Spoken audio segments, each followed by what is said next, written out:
जय गुरु जी, शुक्राना गुरु जी। संगत जी, गुरु जी का अनंतम अनंतम शुक्राना, लख लख बार शुक्राना। संगत जी, सबको गुरु जी के दर्शन हो रहे हैं ना? कितने प्यारे दर्शन हो रहे, देख लो संगत जी, इतने प्यारे दर्शन शिव पुराण के हर रोज होते हैं, लेकिन फिर भी हम इग्नोर करते हैं। संगत जी, गुरु जी का मंत्र जाप करते हैं, ओम नमः शिवाय, शिव जी सदा सहाय, ओम नमः शिवाय, गुरु जी सदा सहाय। संगत जी, गुरु जी के जितने दिखाए हुए रास्ते पे हम आगे आगे चलेंगे ना, उतनी उतनी हमारी तरक्की होगी। गुरु जी कहते हैं शिव पुराण सुनो, शिव पुराण सुनो, सुखमनी साहिब का पाठ सुनो। संगत जी, इन पाठों में बहुत शक्ति है। आप इन पाठों में इतनी शक्ति है, आपको कुछ भी करने की जरूरत नहीं। सिर्फ आप इन्हें सुन भी लोगे ना, तो भी आपके जन्मों जन्मांतर के पाप खत्म हो जाएंगे और आप एक नई जीवन शैली में प्रवेश करोगे, जो कि सुखमय होगी, जो कि एक जीवन के लिए अनिवार्य है। संगत जी, हम किसी और के सुख के लिए तो अपेक्षा कर नहीं सकते, किसी और के सुख के लिए हम मेहनत नहीं कर सकते। हम अपने सुख के लिए तो मेहनत कर ही सकते हैं, हम अपने सुख के लिए तो शिव पुराण सुन ही सकते हैं। तो संगत जी, गुरु जी कहते हैं कि अपने सुख के लिए ही सुन लो, लेकिन सुन लो। संगत जी, आज के विषय में गुरु जी बताएंगे कि कैलाश के कैसे दर्शन होते हैं, कितने लोग हैं जो पार करके हमें कैलाश पे पहुंचना होता है। आज का पाठ बहुत ही प्यारा पाठ है। तो संगत जी, आइए गुरु जी के मंत्र के जाप से आज का पाठ शुरू करते हैं। उससे पहले संगत जी, आज के पाठ में अपनी हाजिरी लगा लो और गुरु जी के दर्शन देख लो कितने प्यारे हैं। हाजिरी लगाने के लिए आज आपको कमेंट करना है, जय गुरु जी, शुक्राना गुरु जी। हाजिरी जरूर लगाओ, पाठ को जरूर सुनो। यह मौका गुरु जी बार बार नहीं देंगे, मैं फिर से कह रहा हूँ, पाठ सुनो। बहुत ब्लेस पाठ है शिव पुराण का, इससे ब्लेस कलयुग में कुछ नहीं है। तो संगत जी, आइए गुरु जी के मंत्र जाप से शुरू करते हैं। ओम नमः शिवाय, शिव जी सदा सहाय, ओम नमः शिवाय, गुरु जी सदा सहाय, जय गुरु जी। षडलिंग स्वरूप प्रणव का महात्म्य, उसके सूक्ष्म रूप और स्थूल रूप का विवेचन, उसके जप की विधि एवं महिमा, कार्य ब्रह्म के लोकों से लेकर कारण रुद्र के लोकों तक का विवेचन करके कालातीत पंचावर्ण वशिष्ठ शिवलोक के अनिर्वचनीय वैभव का निरूपण तथा शिव भक्तों के सत्कार की महत्ता। ऋषि बोले, प्रभो महामुने, आप हमारे लिए कर्मशः षडलिंग स्वरूप प्रणव का महात्म्य तथा शिव भक्त के पूजन का प्रकार बताइए। सूत जी ने कहा कि महर्षियों, आप लोग तपस्या के धनी हैं, आपने यह बड़ा सुंदर प्रश्न उपस्थित किया है, किंतु इसका ठीक ठीक उत्तर महादेव जी ही जानते हैं, दूसरा कोई नहीं। तथापि भगवान शिव की कृपा से ही मैं इस विषय का वर्णन करूंगा। वे भगवान शिव हमारी और आप लोगों की रक्षा का भारी भार बारंबार स्वयं ही ग्रहण करे। पर नाम है प्रकृति से उत्पन्न संसार रूपी महासागर का प्रणव, इसे पार करने के लिए दूसरी नाव है, इसलिए इस ओंकार को प्रणव की संज्ञा देते हैं। ओंकार अपने जप करने वाले साधकों से कहता है, पर प्रपंच नहीं है वह तुम लोगों के लिए, अतः इस भाव को लेकर भी ज्ञानी पुरुष ओम को प्रणव नाम से जानते हैं। इसका दूसरा भाव यो है, पर प्रकर्षेण न नयेत व युष्मान मोक्षम इति व प्रणव, अर्थात यह तुम सब उपासकों को बलपूर्वक मोक्ष तक पहुंचा देगा। इस अभिप्राय से भी इसे ऋषि मुनि प्रणव कहते हैं। अपना जप करने वाले योगियों के तथा अपने मंत्र की पूजा करने वाले उपासक के समस्त कर्मों का नाश करके यह दिव्य नूतन ज्ञान देता है, इसलिए भी इसका नाम प्रणव है। उन माया रहित महेश्वर को ही नव अर्थात नूतन कहते हैं। वे परमात्मा प्रकृष्ट रूप से नव अर्थात शुद्ध रूप हैं, इसलिए प्रणव कहलाते हैं। प्रणव साधक को नव अर्थात नवीन कर देता है, इसलिए भी विद्वान पुरुष उसे प्रणव के नाम से जानते हैं। अथवा प्रकृष्ट रूप से नव दिव्य परमात्म ज्ञान प्रकट करता है, इसलिए वह प्रणव है। प्रणव के दो भेद बताए गए हैं, स्थूल और सूक्ष्म। एक अक्षर रूप जो ओम है उसे सूक्ष्म प्रणव जानना चाहिए, और नमः शिवाय यह 5 अक्षर वाले मंत्र को स्थूल प्रणव समझना चाहिए। जिसमें 5 अक्षर व्यक्त नहीं है वह सूक्ष्म है, और जिसमें 5 अक्षर सुस्पष्ट रूप से व्यक्त हैं वह स्थूल है। जीवन मुक्त पुरुष के लिए सूक्ष्म प्रणव के जप का विधान है, वही उसके लिए समस्त साधनों का सार है। यद्यपि जीवन मुक्त के लिए किसी साधन की आवश्यकता नहीं है, क्योंकि वह सिद्ध रूप है, तथापि दूसरों की दृष्टि में जब तक उसका शरीर रहता है तब तक उसके द्वारा प्रणव जप की सहज साधना स्वतः होती रहती है। वह अपनी देह का विलय होने तक सूक्ष्म प्रणव मंत्र का जप और उसके अर्थभूत परमात्म तत्व का अनुसंधान करता रहता है। जब शरीर नष्ट हो जाता है तब वह पूर्ण ब्रह्म रूप शिव को प्राप्त कर लेता है। यह सुनिश्चित बात है। जो अर्थ का अनुसंधान न करके केवल मंत्र का जप करता है उसे निश्चय ही योग की प्राप्ति होती है। जिसने 36 करोड़ मंत्र का जप कर लिया हो उसे अवश्य ही योग प्राप्त हो जाता है। सूक्ष्म प्रणव के भी हर्षव और दीर्घ के भेद से 2 रूप जानने चाहिए, अकार उकार मकार, बिंदु नाद शब्द, काल और कला। इनसे युक्त जो प्रणव है उसे दीर्घ प्रणव कहते हैं। वह योगियों के ही हृदय में स्थित होता है। मकार पर्यंत जो ओम है वह ए उ में इन 3 तत्वों से युक्त है, उसी को हर्षव प्रणव कहते हैं। ए शिव है, उ शक्ति है और मकार इन दोनों की एकता है। वह त्रितत्व रूप है ऐसा समझकर हर्षोपर्णों का जप करना चाहिए। जो अपने समस्त पापों का अक्षय करना चाहते हैं उनके लिए ही हर्षोपर्णों का जप अत्यंत आवश्यक है। पृथ्वी, जल, तेज, वायु और आकाश, ये 5 भूत तथा शब्द, स्पर्श आदि इनके 5 विषय, ये सब मिलकर 10 वस्तुएं मनुष्यों की कामना के विषय हैं। इनकी आशा मन में लेकर जो कर्मों के अनुष्ठान में संलग्न होते हैं वे 10 प्रकार के पुरुष प्रवृत्त अथवा प्रवृत्ति मार्गी कहलाते हैं। अर्थात जो निष्काम भाव से शास्त्र विहित कर्मों का अनुष्ठान करते हैं वे निवृत्त अथवा निवृत्ति मार्गी कहे गए हैं। प्रवृत्त पुरुषों को हर्षों प्रणव का ही जप करना चाहिए और निवृत्त पुरुषों को दीर्घ प्रणव का, व्याहृतियों तथा अन्य मंत्रों के आदि में इच्छा अनुसार शब्द और कला से युक्त प्रणव का उच्चारण करना चाहिए। वेद के आदि में और दोनों संध्याओं की उपासना के समय भी ओंकार का उच्चारण करना चाहिए। प्रणव का 9 करोड़ जप करने से मनुष्य शुद्ध हो जाता है। फिर 9 करोड़ का जप करने से वह पृथ्वी तत्व पर विजय पा लेता है। तत्पश्चात पुनः 9 करोड़ का जप करके वह जल तत्व को जीत लेता है। पुनः 9 करोड़ जप से अग्नि तत्व पर विजय पाता है। तदंतर फिर 9 करोड़ का जप करके वह वायु तत्व पर विजयी होता है। फिर 9 करोड़ के जप से आकाश को अपने अधिकार में कर लेता है। इसी प्रकार 9 करोड़ का जप करके वह क्रमशः गंध, रस, रूप और स्पर्श और शब्द पर विजय पाता है। इसके बाद फिर 9 करोड़ का जप करके अहंकार को भी जीत लेता है। इस तरह 108 करोड़ का प्रणव का जप करके उत्कृष्ट बोधों को प्राप्त हुआ पुरुष शुद्ध योग का लाभ करता है। शुद्ध योग से युक्त होने पर वह जीवन मुक्त हो जाता है, इसमें संशय नहीं है। सदा प्रणव का जप और प्रणव रूपी शिव का ध्यान करते करते समाधि में स्थित हुआ महायोगी पुरुष साक्षात शिव ही है, इसमें संशय नहीं है। पहले अपने शरीर में प्रणव के ऋषि, छंद और देवता आदि का न्यास करके फिर जप आरंभ करना चाहिए। आकार आदि मात्रिका वर्णों से युक्त प्रणव का अपने अंगों में न्यास करके मनुष्य ऋषि हो जाता है। मंत्रों के 10 विध संस्कार, मातृकायनाश तथा षड्वशोधन आदि के साथ संपूर्ण न्यास फल उसे प्राप्त हो जाता है। प्रवृत्ति तथा प्रवृत्ति निवृत्ति से मिश्रित भाव वाले पुरुषों के लिए स्थूल प्रणव का जप ही अभिष्ट साधक होता है। क्रिया, तप और जप के योग से शिव योगी 3 प्रकार के होते हैं, जो क्रमशः क्रिया योगी, तपो योगी और जप योगी कहलाते हैं।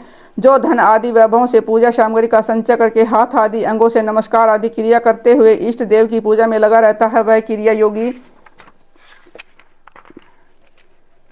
कहलाता है। पूजा में संलग्न रहकर जो परिमित भोजन करता है, बाह्य इंद्रियों को जीतकर वश में किए रहता है, मन को भी वश में करके परद्रोह आदि से दूर रहता है, वह तपोयोगी कहलाता है। इन सभी सद्गुणों से युक्त होकर जो सदा सद्भाव से रहता है तथा समस्त काम आदि दोषों से रहित हो शांत चित्त से निरंतर जप किया करता है, उसे महात्मा पुरुष जप योगी मानते हैं। जो मनुष्य 16 प्रकार के उपचारों से शिव योगी महात्माओं की पूजा करता है, वह शुद्ध होकर सालों के आदि के कर्म से उत्तरोत्तर उत्कृष्ट मुक्ति को प्राप्त कर लेता है। द्विजो, जब अब मैं जप योग का वर्णन करता हूँ, तुम सब लोग ध्यान देकर सुनो। तपस्या करने वाले के लिए जप का उपदेश किया गया है, क्योंकि वह जप करते करते अपने आप को सर्वथा शुद्ध कर लेता है। ब्राह्मणों, पहले नमः पद हो, उसके बाद चतुर्थी विभक्ति में शिव शब्द हो तो पंच तत्वात्मक नमः शिवाय मंत्र होता है। इसे शिव पंचाक्षर कहते हैं। यह स्थूल प्रणव स्वरूप है। इस पंचाक्षर के जप से ही मनुष्य संपूर्ण सिद्धियों को प्राप्त कर लेता है। पंचाक्षर मंत्र के आदि में ओंकार लगाकर ही सदा इसका जप करना चाहिए। गुरु के मुख से पंचाक्षर मंत्र का उपदेश पाकर जहाँ सुखपूर्वक निवास किया जा सके, ऐसी उत्तम भूमि पर महीने के पूर्व पक्ष में आरंभ करके कृष्ण पक्ष की चतुर्दशी तक निरंतर जप करता रहे। माघ और भादों के महीने अपना विशिष्ट महत्व रखते हैं। इस समय सब समों से उत्तम माना गया है। साधक को चाहिए कि वह प्रतिदिन एक बार परिमित भोजन करे, मौन रहे, इंद्रियों को वश में रखे, अपने स्वामी एवं माता पिता की नित्य सेवा करे। इस नियम से रहकर जप करने वाला पुरुष 1 सहस्त्र जप से ही शुद्ध हो जाता है, अन्यथा वह ऋणी होता है। भगवान शिव का निरंतर चिंतन करते हुए पंचाक्षर मंत्र का 5 लाख जप करे। जप काल में इस प्रकार ध्यान करे कि कल्याणदाता भगवान शिव कमल के आसन पर विराजमान है। उनका मस्तक श्री गंगा जी तथा चंद्रमा की कला से सुशोभित है। उनकी बाईं जांघ पर आदिशक्ति भगवती उमा बैठी है। वहाँ खड़े हुए बड़े बड़े गण भगवान शिव की शोभा बढ़ा रहे हैं। महादेव जी अपने 4 हाथों में मृग मुद्रा, टंक तथा वर एवं अभय की मुद्राएं धारण किए हुए हैं। इस प्रकार सदा सब पर अनुग्रह करने वाले भगवान सदाशिव का बारंबार स्मरण करते हुए हृदय अथवा सूर्य मंडल में पहले उनकी मानसिक पूजा करके फिर पूर्वाभिमुख हो पूर्वोक्त पंचाक्षरी विद्या का जप करें। उन दिनों साधक सदा शुद्ध कर्म ही करें और दुष्कर्म से बचा रहे। जबकि समाप्ति के दिन कृष्ण पक्ष की चतुर्दशी को प्रातःकाल नित्य कर्म करके शुद्ध एवं सुंदर स्थान में शौच, संतोष आदि नियमों से युक्त हो शुद्ध हृदय से पंचाक्षर मंत्र का 12 सहस्त्र जप करे। तत्पश्चात 5 सपत्नी ब्राह्मणों का जो श्रेष्ठ एवं शिव भक्त हो वर्ण करें। इनके अतिरिक्त एक श्रेष्ठ आचार्य परवर का भी वर्णन करे और उसे शाम सदाशिव का स्वरूप समझे। ईशान, तत्पुरुष, अघोर, वामदेव तथा सदोजात इन 5 के प्रतीक स्वरूप 5 ही श्रेष्ठ और शिव भक्त ब्राह्मणों का वर्ण करने के पश्चात पूजन सामग्री को एकत्रित करके भगवान शिव का पूजन आरंभ करें। विधि पूर्वक शिव की पूजा संपन्न करके होम आरंभ करें। अपने गुह्य सूत्र के अनुसार सुखांत कर्म करके अर्थात प्री समूहन, उपलेपन, उल्लेखन, मृद उदहरण और अभ्युक्षण, इन 5 भू संस्कारों के पश्चात वेदी पर स्वाभिमुख अग्नि को स्थापित करके कुश कुंडिका के अनंतर प्रज्वलित अग्नि में आज्य भागांत आहुति देकर प्रस्तुत होम का कार्य आरंभ करे। कपिला गाय के घी से 11, 101 अथवा 1001 आहुतियाँ स्वयं ही दे अथवा विद्वान पुरुष शिव भक्त ब्राह्मणों से 108 आहुतियाँ दिलाए। होम कर्म समाप्त होने पर गुरु को दक्षिणा के रूप में 1 गाय और बैल देने चाहिए। ईशान आदि के प्रतीक रूप जिन 5 ब्राह्मणों का वर्णन किया गया है उनको ईशान आदि का स्वरूप ही समझे तथा आचार्यों को शाम सदा शिव का स्वरूप माने। इसी भावना के साथ उन सबके चरण धोए और उनके चरणोदक से अपने मस्तक को सींचे। ऐसा करने से वह साधक अनगिनत तीर्थों में तत्काल स्नान करने का फल प्राप्त कर लेता है। उन ब्राह्मणों को भक्तिपूर्वक दशांश अन्न देना चाहिए। गुरु पत्नी को पराशक्ति मानकर उनका भी पूजन करे। ईशान आदि कर्म से उन सभी ब्राह्मणों का उत्तम अन्न से पूजन करके अपने वैभव विस्तार के अनुसार रुद्राक्ष, वस्त्र, बड़ा और पुआ आदि अर्पित करे। तदंतर दिक्पाल आदि को बलि देकर ब्राह्मणों को भरपूर भोजन कराएं। इसके बाद देवेश्वर शिव से प्रार्थना करके अपना जप समाप्त करें। इस प्रकार पुरस्चरण करके मनुष्य उस मंत्र को सिद्ध कर लेता है। फिर 5 लाख जप करने के समस्त पापों का नाश हो जाता है। तदंतर पुण्य 5 लाख जप करने पर अतल से लेकर 70 लोक तक 14 भुवनों पर क्रमशः अधिकार प्राप्त हो जाता है। यदि अनुष्ठान पूर्ण होने के पहले बीच में ही साधक की मृत्यु हो जाए तो वह परलोक में उत्तम भोग भोगने के योग्य पुण्य पृथ्वी पर जन्म लेकर पंचाक्षर मंत्र के जप का अनुष्ठान करता है।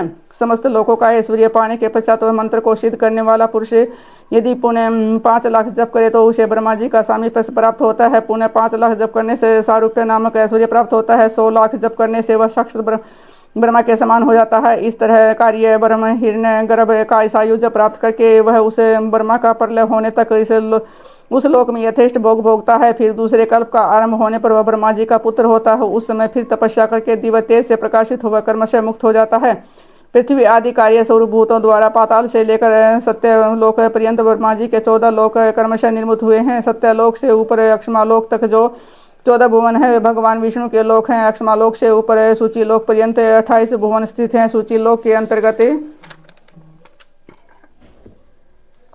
कैलाश में प्राणियों का संहार करने वाले रुद्र देव विराजमान है। सूची लोक से ऊपर अहिंसा लोक पर्यंत 56 भुवनों की स्थिति है। अहिंसा लोक का आश्रय लेकर जो ज्ञान कैलाश नामक नगर शोभा पाता है उसमें कार्यभूत महेश्वर सबको अदृश्य करके रहते हैं। अहिंसा लोक के अंत में काल चक्र की स्थिति है। यहाँ तक महेश्वर के विराट स्वरूप का वर्णन किया गया है। वहीं तक लोकों का तिरोधान अथवा लय होता है। उससे नीचे कर्मों का भोग है और उससे ऊपर ज्ञान का भोग। उसके नीचे कर्म माया है और उसके ऊपर ज्ञान माया।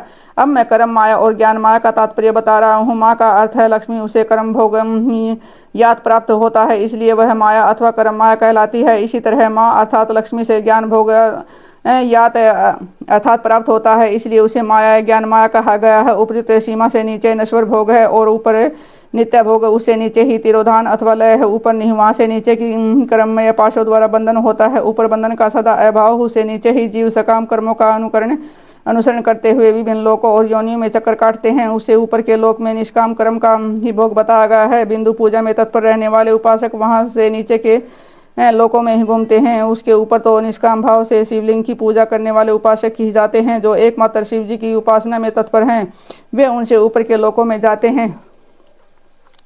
वहाँ से नीचे जीव कोटि है और ऊपर ईश्वर कोटि। नीचे संसारी जीव रहते हैं और ऊपर मुक्त पुरुष है। नीचे कर्म लोक और ऊपर ज्ञान लोक। ऊपर मद और अहंकार का नाश करने वाली नम्रता तथा जन्म जनित तिरोधान नहीं है। उसका निवारण किए बिना वहाँ किसी का प्रवेश संभव नहीं है। इस प्रकार तिरोधान का निवारण करने से वहाँ ज्ञान शब्द का अर्थ ही प्रकाशित होता है। आदि भौतिक पूजा करने वाले लोग उसे नीचे के लोकों में चक्कर काटते हैं। जो आध्यात्मिक उपासना करने वाले हैं वे ही उसे ऊपर को जाते हैं। जो सत्य अहिंसा और धर्मों से युक्त हो भगवान शिव के पूजन में तत्पर रहते हैं वे काल चक्र को पार कर जाते हैं। काल चक्रेश्वर की सीमा तक जो विराट महेश्वर लोक बताया गया है उसे ऊपर वृषभ के आकार में धर्म की स्थिति है। वह ब्रह्मचार्य का मूर्तिमान रूप है। इसे सत्य, सोच, अहिंसा और दया ये 4 पाद हैं। ये वह साक्षात शिवलोक के द्वार पर खड़ा है। अक्षमा उसके सिंह है। समकान है। वह वेद ध्वनि रूपी शब्द से विभूषित है। आस्तिकता उसके दोनों नेत्र हैं। विश्वास ही उसकी श्रेष्ठ बुद्धि एवं मन है। क्रिया आदि धर्म रूपी जो वृषभ है वे कारण आदि में स्थित हैं।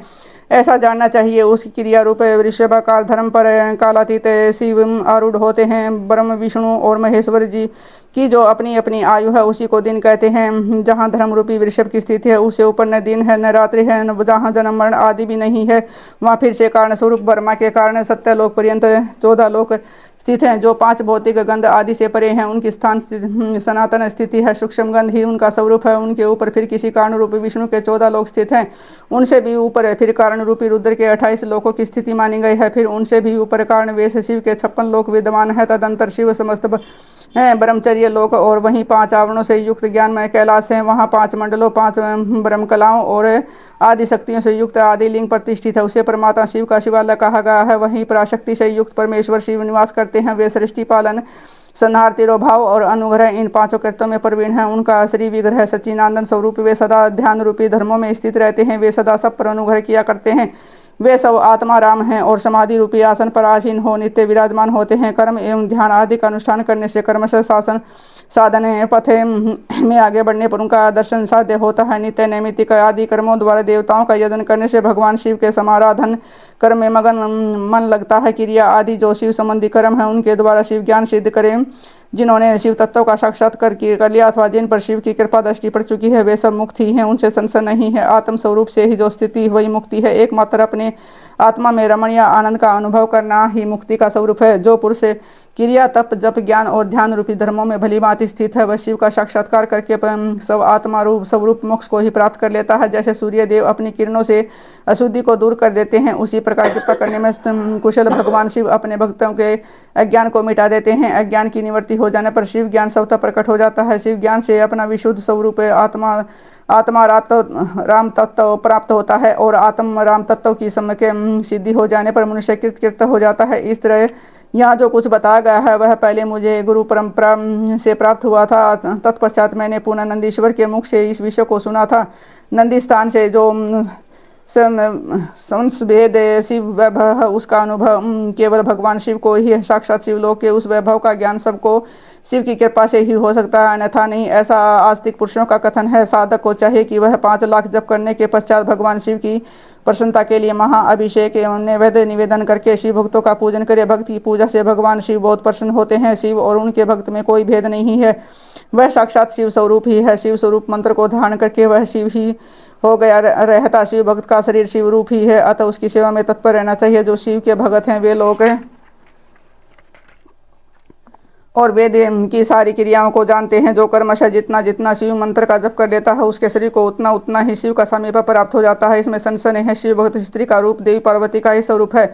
वह जितना मंत्र जपती है उसे उतना ही देवी का सानिध्य प्राप्त होता है। साधक स्वयं शिव स्वरूप होकर पराशक्ति का पूजन करे। शक्ति वेद तथा लिंग का चित्र बनाकर अथवा मिट्टी आदि से इनकी आकृति का निर्माण करके प्राण प्रतिष्ठा पूर्वक निष्कपट भाव से इनका पूजन करे। शिवलिंग को शिव मानकर अपने को शक्ति रूप समझकर शक्ति लिंग को देवी मानकर अपने को शिव रूप समझकर शिवलिंग को नाद रूप तथा शक्ति को बिंदु रूप मानकर परस्पर सटे हुए शक्ति लिंग और शिवलिंग के प्रति उप प्रधान और प्रधान की भावना रखते हुए जो शिव और शक्ति का पूजन करता है वह मूल रूप की भावना करने के कारण शिव रूप ही है। शिव भक्त शिव मंत्र रूप होने के कारण शिव के ही स्वरूप हैं। जो 16 उपचारों से उनकी पूजा करता है उसे अभीष्ट वस्तु की प्राप्ति होती है। जो शिवलिंग उपासक शिव भक्त की सेवा आदि करके उसे आनंद प्रदान करता है उस विद्वान पर भगवान शिव बड़े प्रसन्न होते हैं। 5, 10 या 100 सपत्नीक शिव भक्तों को बुलाकर भोजन आदि के द्वारा पत्नी सहित उनका सदैव समादर करे। धन में देह में और मंत्र में सिद्ध शिव भावना रखते हुए उसे शिव और शक्ति का स्वरूप जानकर निष्कपट भाव से उसकी पूजा करे। ऐसा करने वाला पुरुष उस भूतल पर फिर जन्म नहीं लेता।